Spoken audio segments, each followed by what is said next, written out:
la station des Rapins, 100 fois sans loi et sans courbette, l'émission Arakaï du 14 novembre 2023, une émission qui sera consacrée pour sa partie artistique à Stan Len, un artiste peintre et dessinateur, beaucoup aussi du 19e siècle, dont nous avons visité l'exposition Petit Musée de Montmartre il y a quelques jours, et nous en sommes sortis sur les genoux. Ouais, salut à tous, vous pouvez nous mettre un petit mail artracaille@orange.fr. Et nous allons tenter au cours de cette émission de porter un regard en marge sur l'art et dénoncer les sales coups de la politique politicienne en toc. Et en ce moment, nous sommes extrêmement gâtés.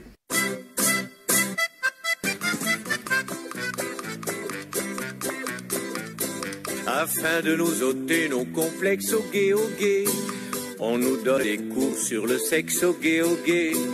On apprend la vie secrète des angoisses et de la bébête, ou de ceux qui trouvent dégourdis de montrer leur bigoudi.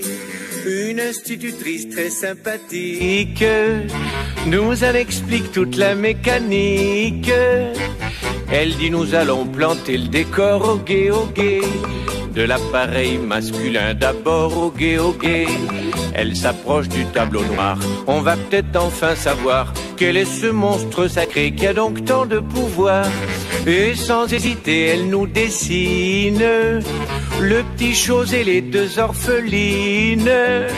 Tout, vous saurez tout sur le zizi, le vrai, le faux, le laid, le beau, le dur, le mou qui a un grand coup, le gros touffu, le petit joufflu, le grand ridé, le Montpellier. Tout, je vous dirai tout sur le zizi. Des zizi, y en a toutes les couleurs au gay, des boulangers jusqu'aux ramoneurs au gay. J'en ai vu des impulsifs qui grimpaient dans les calcifs. J'en ai vu de moins voraces tomber dans les godasses. Je suis d'un mécanicien en détresse qui a jamais pu réunir ses pièces. Y a le zizi tout propre du blanchisseur au gay. Celui qui m'y donne la main de ma sœur au gay. J'ai vu le zizi d'un curé avec son petit chapeau violet qui juste en pleine ascension fait la génuflexion. Un lever de zizi au crépuscule et celui du pape qui fait des bulles. Tout, vous saurez tout sur le zizi, le vrai, le faux qui a un grand coup, le gros touffu, le petit joufflu, le grand ridé, le Montpellier. Tout, je vous dirai tout sur le zizi. Le zizi musclé chez le routier au gay, se reconnaît à son gros col roulé au gay. J'ai vu le zizi affolant d'un trapéziste ambulant qui apprenait la barre fixe à ses petits-enfants. La ministre et son beau pic à glace, magnifique au-dessus des grandes jorasses. J'ai vu le grand zizi d'un petit bedeau au gay, qui sonne l'angélus les mains dans le dos au gay. Celui d'un marin breton qui avait perdu ses pompons, et celui d'un juif cossu qui mesurait le tissu. Celui d'un infirmier d'ambulance qui clignotait dans les cas d'urgence. Tout, vous saurez tout sur le zizi, le vrai, le faux, le laid, le beau, le dur, le mou qui a un grand coup, le gros touffu, le petit joufflu, le grand ridé, le Montpellier. Tout, je vous dirai tout sur le zizi. J'ai vu le petit zizi des aristos au gay, qui est toujours au bord de l'embargo au gay. J'ai roulé de la pâtisserie avec celui de mon mari, avec celui d'un chinois, j'ai même cassé des noix. Avec un zizi aux mœurs incertaines, j'ai même fait des rides voix à l'ancienne. Tout, vous saurez tout sur le zizi, le vrai, le faux, le laid, le beau, le dur, le mou qui a un grand coup, le gros touffu, le petit joufflu, le grand ridé, le Montpellier. Tout, je vous dirai tout sur le zizi. C'était le zizi, Pierre Perret. Il a coupé le popol au bibi, ils n'ont pas coupé le sifflet au Guillaume. Ouais, L'humour a une cote mal taillée à cette heure au cadran de ma montre de contrefaçon, Paul Menton. J'aime le bonhomme, j'aime l'émission où il se produit avec d'autres rigolos, rigolotes, de son académie, qui se tiennent tous à la culotte. Je crois même, je suis sûr même, que le plateau de l'émission, où il fanfaronne, il n'y a pas mieux. De manière générale, je déteste cordialement les humoristes français. J'ai biberonné au nonsense british trop longtemps et suis résolument allergique à la grosse rigolade de comptoir des amuseurs hexagonaux. Radio France, un mystère pour une radio d'État, a, depuis longtemps, favorisé l'émergence d'un humour de jeunesse. Un monôme de joyeuderie à la langue bien pendue et au cerveau bien fait. Une radio qui, parfois, rétropédale et laisse sur le bord de la route des mermets et autres turlurons qui faisaient rire dans les chaumières et les bars d'HLM. Pas seulement rire, qui apprenaient et apprennent toujours avec Guillaume et ses comparses à critiquer les costards 3 pièces qui font vivre et prospérer l'indigence culturelle de par chez nous autres. Mais le vent du boulet a fait flop.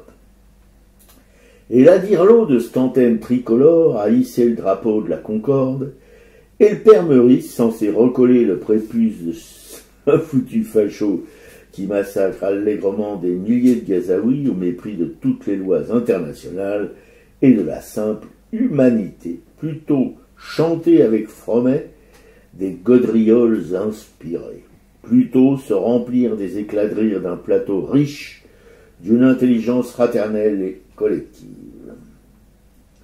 D'un public complice, pas forcément abruti par la propagande qui déverse via les réseaux sociaux, des télés, des radios, de la presse papier, des tombereaux d'imbécilité crasse qui asphyxient la libre pensée. Tant que des Meurices fleuriront sur le pavé de nos villes et les sentiers de nos campagnes, nous pourrons encore espérer. Foutez-les dehors et nous crèverons, et le plus vite sera le mieux. Ou bien, dans un sursaut, nous sortirons de sous la paille les fourches pour embrocher la gueule de traviole du mensonge. Un autre genre de rigolade, une sorte de dernier recours à force de trop pousser nanar. Les orties, ça pique et ça réveille les mauvais coucheurs. Avanti, popolo! Qu'on leur y foute encore une révolution aux proses, qu'on dépave pour retrouver le sable doré de la plage, et qu'on profite enfin de vrais congés payés. Ouais, Guillaume Meurice, en fait, effectivement, ne sera pas exclu de Radio France. Et moi, j'ai bien aimé justement ce qu'a dit la directrice de Radio France. Elle a dit: la valeur de la liberté d'expression à laquelle nous sommes très attachés est bien plus importante qu'une phrase problématique d'un humoriste. Voilà, Sybille Veil. Et ça, je trouve ça vraiment formidable. Alors, le grand dimanche soir dans l'émission dans laquelle il parle donc avec Charline Vanhoenacker et toute son équipe, s'est déroulé sans public hier parce qu'il a reçu des menaces de mort. Et d'ailleurs, je mettrai en lien sa dernière chronique qui est excellente, vraiment excellente. Et où il nous fait écouter même des extraits de messages qu'il a reçus sur son portable perso, où là, forcément, quand on est dans l'anonymat, on se défoule largement. Donc, quelqu'un qui n'hésite pas à lui souhaiter le pire qui soit, quitte à mourir dans un attentat fait par des bougnoules, qu'elle dit, cette femme. Enfin, c'est absolument... C'est absolument ahurissant. Il a reçu donc des menaces de mort. Donc voilà. Mais en fait, l'émission a repris. J'espère qu'elle reprendra avec du public. Et d'ailleurs, à un moment justement, il a dit qu'il ne pouvait pas répondre à tout ce qu'il a reçu parce qu'il a été énormément quand même supporté. Et effectivement, il y a des messages de soutien sur ses tweets et sur son internet. Et il dit qu'il a été très, très occupé cette semaine, comme la Cisjordanie, justement. Donc voilà, merci Guillaume de continuer à pouvoir nous raconter tout ça et avoir cette liberté. Et ce courage. Et ce courage. Et d'ailleurs, à la fin de sa chronique, il précise qu'il n'y a pas si longtemps, tout le monde défilait derrière une grande banderole pour la liberté d'expression en disant « je suis Charlie ». Oui, enfin, c'est plus tout à fait le cas maintenant. Parce que comme le rédacteur en chef de Charlie, comment il s'appelle déjà, Driss Riss, oui. Hein Riss. Riss. Riss, vraiment, ça on dirait valse à Charlie, quoi. Voilà, et Charlie Hebdo a bien tout de suite précisé qu'il ne soutenait pas Guillaume Meurice, qu'il ne se sentait pas... parce que Guillaume Meurice disait qu'il avait gardé l'esprit Charlie, et Riss a tout de suite dit que Charlie Hebdo n'était pas une poubelle. Ouais, d'accord. Pour moi, maintenant, c'en est vraiment une poubelle, ouais. Voilà. Avec des gens comme ça, comme Driss et tous les autres gens de ce journal pour Bobo, là. Bon, voilà. Et d'ailleurs, l'équipe a dit que, par exemple, dans l'émission du 29 octobre, si cette blague a provoqué une polémique, qu'elle a choqué ou blessé ou les deux, si elle a fait rire, si on avait regretté d'avoir ri, si elle a gêné, divisé, fait réfléchir, si vous êtes passé par plusieurs états à la fois, eh bien, sachez qu'il en est de même au sein de notre équipe, c'est ce que dit Charline, et que si nous sommes là ce soir, c'est que nous avons surmonté nos divergences et que nous avons fait confiance à Guillaume. Donc, réduire une blague à la lecture qu'en fait l'extrême droite, c'est un dangereux procès d'intention, dangereux parce que certains dessinent une cible sur le front des clowns, a affirmé la présentatrice. Donc, là, c'est pareil, Charline, là, est vraiment au bon endroit, quoi. Ouais, c'est vraiment... C'est une nana super courageuse. Voilà. Ouais. Donc, écoute, tant mieux, on verra après comment ça continuera. Je sais qu'il a eu un avertissement, mais pour juste refaire un petit reparler, nous sur Radio Libertaire, on n'a pas bénéficié de la même sympathie et de la même écoute de la part d'une direction qui est une direction quand même d'une radio qui se disait sans Dieu, sans maître. Et encore moins des autres, comment dirais-je, animateurs de cette radio. Qui nous ont, pour la plupart d'entre eux, pourris encore en appui au secrétariat de la radio, quoi. Voilà, c'est vraiment viré sans aucun état d'âme. Voilà, tout à fait. Et pour revenir brièvement sur ce qu'on avait évoqué, ce que j'avais évoqué la semaine dernière sur le Hamas, organisation terroriste, en fait j'ai écouté une interview d'Alain Grèche. Alors Alain Grèche a été rédacteur en chef du Monde diplomatique, il est aussi rédacteur en chef d'un format internet, d'un journal internet qui s'appelle Orient 21. Et là, il a fait tout un dossier ce mois-ci dans le Monde diplomatique sur ce qui se passe en Israël, l'embrasement. Et sur le site Le Média, justement, il est interviewé et répond à cette première question. Et en fait, justement, c'est intéressant parce que c'est complètement dans la nuance et c'est ça qu'il aurait fallu effectivement que je dise la semaine dernière, c'est que lui dit que en fait une organisation n'est pas terroriste, c'est-à-dire que à aucun moment une organisation ne se défend, n'a pour objectif le terrorisme, c'est-à-dire que une organisation peut être socialiste, peut être social-démocrate, peut être communiste, avoir une vocation d'idée, mais en aucun cas le terrorisme n'est le but d'une organisation, c'est-à-dire qu'après, effectivement, il peut y avoir utilisation d'actes dits terroristes pour arriver à ses fins quand le contexte n'est pas propice à d'autres moyens d'expression et que là, ces actes terroristes, lui, peut les qualifier de crimes de guerre ou de crimes contre l'humanité, d'actes de guerre ou de crimes contre l'humanité. Et donc, en fait, cette interview est passionnante parce qu'il va revenir justement tout en finesse sur tout ce qui s'est passé sur même d'autres organisations. D'ailleurs, pour le Hamas est classé pour l'Europe comme organisation terroriste, donc il précise donc et l'Amérique depuis 2002, en disant qu'à l'époque les Français n'étaient pas complètement d'accord pour ce classement-là. Voilà, en disant qu'il y avait aussi la faction militaire et la faction plus civile politique. Et qui voulait faire la différence.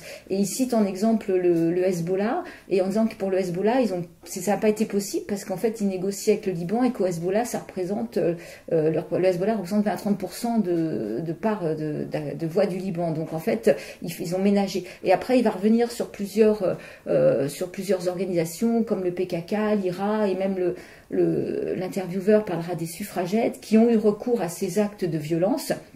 Parce qu'effectivement, la discussion, il parle même beaucoup de l'ANC, en disant que l'ANC aussi a été classée comme organisation terroriste. En fait, que c'est un moment où c'est un classement qui intervient quand on veut complètement faire taire cette organisation. Quoi. La décrédibiliser voilà. déjà. Donc c'est vraiment un interview que je conseille d'écouter parce que Alain Grèche est depuis 50 ans sur le Proche-Orient, donc il connaît très bien la situation et il est vraiment tout en positionnement juste sur ce qui se passe. Et effectivement, quand il parle à un moment des Palestiniens, les Palestiniens, donc ce qu'il dit aussi, c'est que depuis Sarkozy, la France n'a plus de politique au Proche-Orient. C'est-à-dire qu'avant, il y avait quand même ce peuple palestinien auquel on reconnaissait son droit à l'autodétermination, droit qui a été donné par l'ONU depuis 60. L'ONU aurait mieux fait de pas créer une nation se greffer à un peuple. Voilà, c'est l'ONU qui est la première responsable de ce qui se passe aujourd'hui. Et depuis qu'Israël commet des actes criminels, des actes de guerre, il en a toujours commis. Oui, il y a eu 700 condamnations de l'ONU qui n'ont absolument rien donné. Donc effectivement, quand on enferme une population, au bout d'un moment, il se passe quelque chose. Parce que soit les Palestiniens manifestent pacifiquement et de toute façon les Israéliens répliquent militairement, comme il y a eu comme toutes ces marches du retour, la Nakba, toutes ces marches où ils allaient aux frontières justement de Gaza et on leur a tiré à bout portant, que ce soit des gens de la presse ou cette jeune infirmière. Il y a eu plein de morts et surtout beaucoup de mutilés. Oui, parce qu'ils tirent avec des balles spéciales qui fracassent les os et ils étaient visés au genou. Voilà, c'est pas par hasard. Donc, en Cisjordanie, parce que là on parle moins de la Cisjordanie, mais la Cisjordanie est occupée avec des colons qui sont de plus en plus nombreux, qui sont armés par Israël, qui peuvent tirer sur les Palestiniens et pour leur voler leurs terres, leurs maisons, etc. Voilà, etc. les empêcher de cueillir les olives. Enfin, et là il y a eu beaucoup plus de morts, même en Cisjordanie depuis quelques années que là en ce moment même à Gaza, quoi. C'est vraiment affolant, quoi. Et il dit que l'ANC, le combat était beaucoup plus facile parce qu'en fait il y avait un consensus de boycott qui était beaucoup plus général. Ça a été facile il y a eu des aides sur l'ANC, donc il y a eu moins de recours par l'ANC à des actes violents que là par le Hamas, en fait. Ouais. Mais bon, tout ça des gens comme Grèche. C'est pas forcément ceux-là qui sont mis le plus en avant, c'est tous ces espèces d'imbéciles heureux qui connaissent rien à l'histoire de l'occupation de la Palestine, qui connaissent rien au sionisme et qui se permettent des jugements, etc. Je trouve insupportable qu'on oblige les gens à parler de terrorisme. Si on ne parle pas de terrorisme en parlant du Hamas, on est forcément des antisémites notoires. Mais non, ça veut dire, enfin, que n'importe quel gens qui a 2 neurones en activité dans la tête est capable de faire la différence. C'est-à-dire qu'effectivement, le terrorisme, c'est le fait de massacrer des civils, oui, il y a des actes qui sont actuels. De même qu'il rappelle que en Israël, les premiers terroristes, c'est effectivement des sionistes, que Menachem Begin, qui a été quand même Premier ministre, était considéré par Ben Gourion comme un fasciste ou un nazi, et qu'ils ont fait des attentats qui ont... C'est pas lui qui a eu un prix Nobel? Je ne sais plus s'il a eu un prix Nobel, mais en tout cas, il a été Premier ministre. Un de ceux-là qui ont eu un prix Nobel de la paix, comme Kissinger d'ailleurs aussi. Et donc effectivement, eux ont fait des attentats contre les Anglais, ont fait des attentats. L'Irgun, la Ghana, c'était les premiers à commettre des actes de terrorisme pour récupérer effectivement Israël. Donc ça, c'est bien possible. Il parle aussi à un moment du PKK en disant que la France a un double discours, c'est-à-dire que ils ont aidé le PKK quand c'était au Proche-Orient, mais si en France on manifeste avec le PKK, on est dans des manifestations interdites, quoi. Donc voilà, c'est quand même et finalement, si on dit que Hamas est une organisation terroriste, on doit dire que l'État israélien est un État terroriste. Oui, avec plus de raison. Voilà. Donc après, je vais revenir sur. Je pense que cette histoire a été peu médiatisée, sur l'histoire de Mariam Abou Daka. Mariam Abou Daka est une figure historique de la résistance palestinienne et militante féministe. Elle est docteure en philosophie et elle habite Gaza et elle avait été invitée à venir de Gaza pour faire une tournée de conférences en France à l'initiative d'un collectif qui s'appelle Palestine en résistance. donc un collectif qui est soutenu par l'UJFP et la FPS. On rappelle que nous sommes membres de l'UJFP, l'Union juive française pour la paix, et qu'elle devait informer sur la situation des femmes dans la bande de Gaza, et plus particulièrement sur le sort des prisonnières politiques dans les prisons israéliennes. Donc ça, c'était avant les événements du 7 octobre. Donc elle avait obtenu un visa en bonne et due forme pour sa tournée en pleine connaissance de ses engagements associatifs et politiques, parce qu'elle fait partie effectivement de l'OLP. Voilà, mais tout était en bonne et due forme. Donc elle a commencé à faire sa tournée, et ces conférences sont faites de la part de certaines préfectures. Il y a eu des mesures d'intimidation ou d'interdiction. À Marseille, on avait même déplacé sa conférence. Alors Mariam Aboudaka a 72 ans, c'est une femme tout à fait respectable. Et le 7 octobre, effectivement, bouleversement complet, la situation est modifiée. Donc il y a eu une interdiction de ses premières conférences. On l'a arrêtée, et le 14 octobre à Marseille, elle est arrêtée par la police des frontières, et elle fait l'objet d'un arrêté d'expulsion en urgence du ministre de l'Intérieur, du retrait de son visa et d'une assignation à résidence avec une obligation de pointer tous les jours. Alors même qu'il ne lui était rien reproché.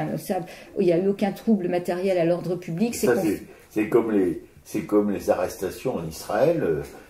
Sans motif, voilà, sans rien. Motif. Comment on les appelle déjà? Les détentions administratives. Voilà, c'est ça. Voilà. Et donc, sur son recours, le juge des libertés du tribunal administratif de Paris estimait que le ministre de l'Intérieur a porté une atteinte grave et manifestement illégale à la liberté d'expression et à sa liberté d'aller et de venir. Donc, il y a eu une suspension de l'exécution de son arrêté d'expulsion. Mariam Aboudaka ensuite est venue à Paris. Il y avait parallèlement, il y a eu la sortie d'un film qui s'appelle Yalla Gaza de Roland Nurier. C'est un film qui est un documentaire sur la vie à Gaza, comment les Gazaouis arrivent à vivre, arrivaient, parce que ce film aujourd'hui est un document d'archives, vu que je pense que les gens qui sont dans le film, une grande partie sont peut-être morts, voilà. Et donc elle a participé à des débats. Et en fait, c'est la semaine dernière, à la sortie du cinéma, en fait, elle a été arrêtée violemment par 5 policiers en civil. Donc, et les jeunes femmes qui étaient avec elle ont été aussi gravement bousculées, si on peut dire ça comme ça. Voilà, donc en fait elle a été bousculée, elle a été du coup transportée donc à 11h30 du soir dans un commissariat, et il a fallu du temps même que son avocate sache à quel endroit elle était. Il y a eu un comité de soutien à laquelle elle est allée qui s'est réuni devant le commissariat. Où elle n'était plus, parce qu'elle avait été déplacée, on ne savait pas où elle était. Voilà. Elle est malade, on n'a pas pu lui donner ses médicaments, il y a eu un refus de donner ses médicaments, enfin c'est vraiment... c'est gravissime, quoi. Ce qui s'est passé, comme on dit, c'est quand même encore la France encore nous fait honte encore une fois de plus, quoi. Et donc elle devait repartir de toute façon, son visa expirait le 12 novembre, c'était prévu qu'elle reparte à Gaza le 12 novembre, et donc elle a été mise rapidement dans un avion. Elle est partie pour le Caire le 10 novembre au soir, voilà.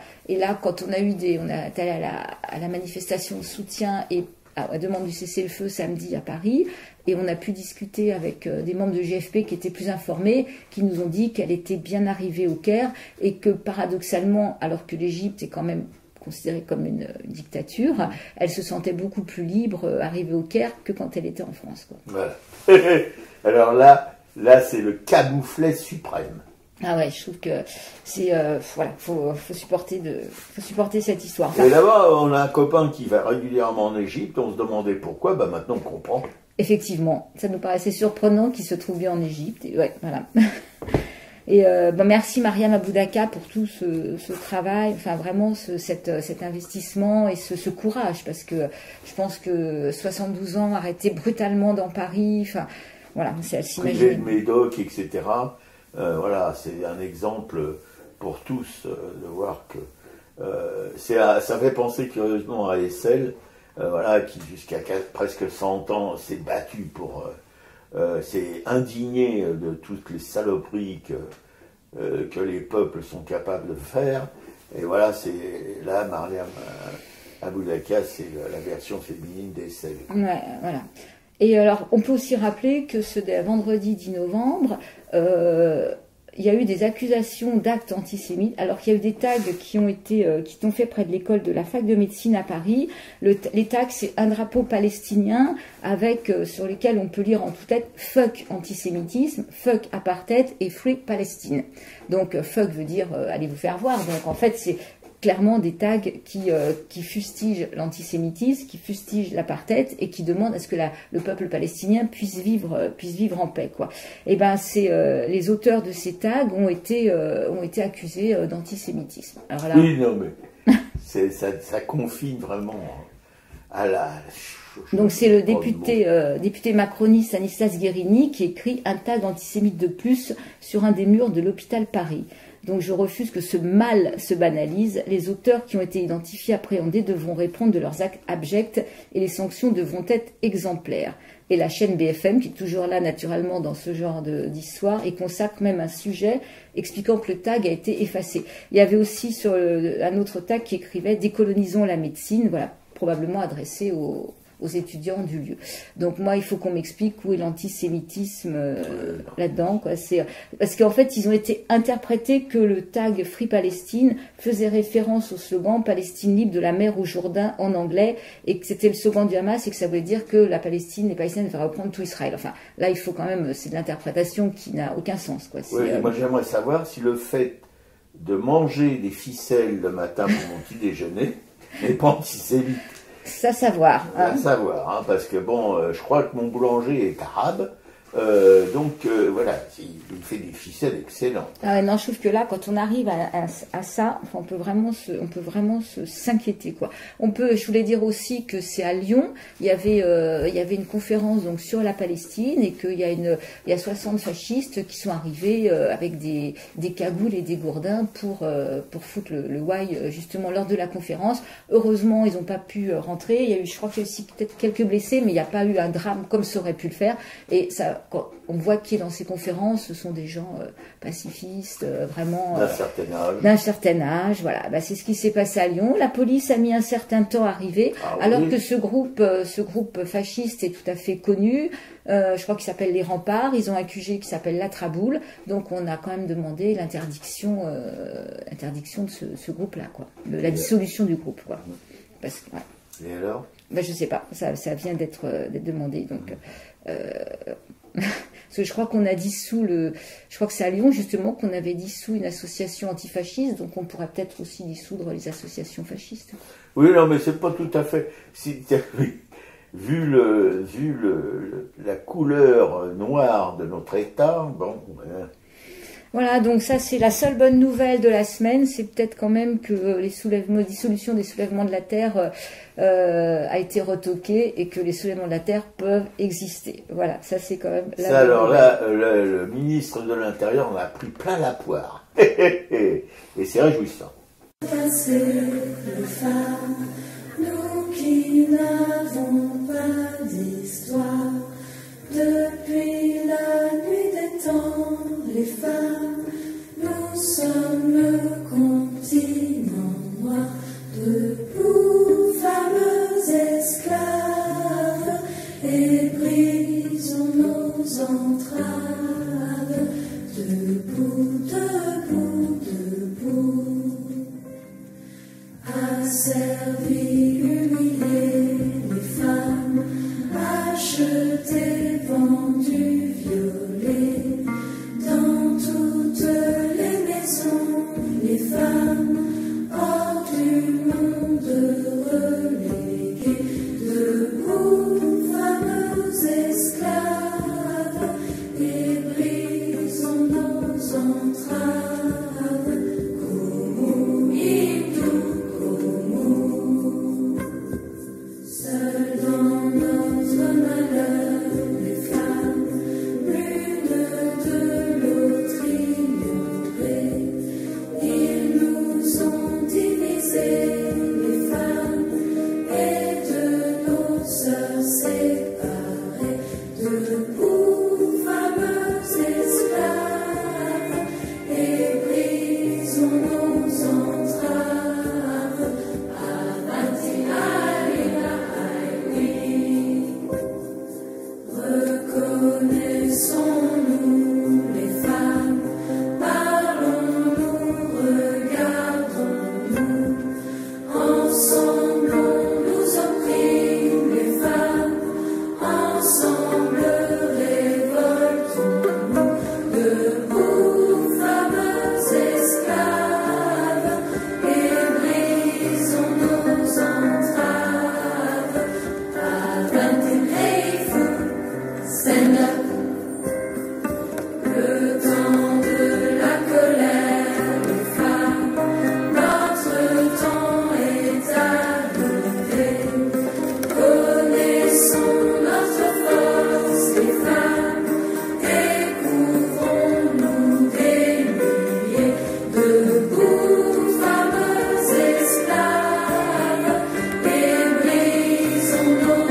femmes.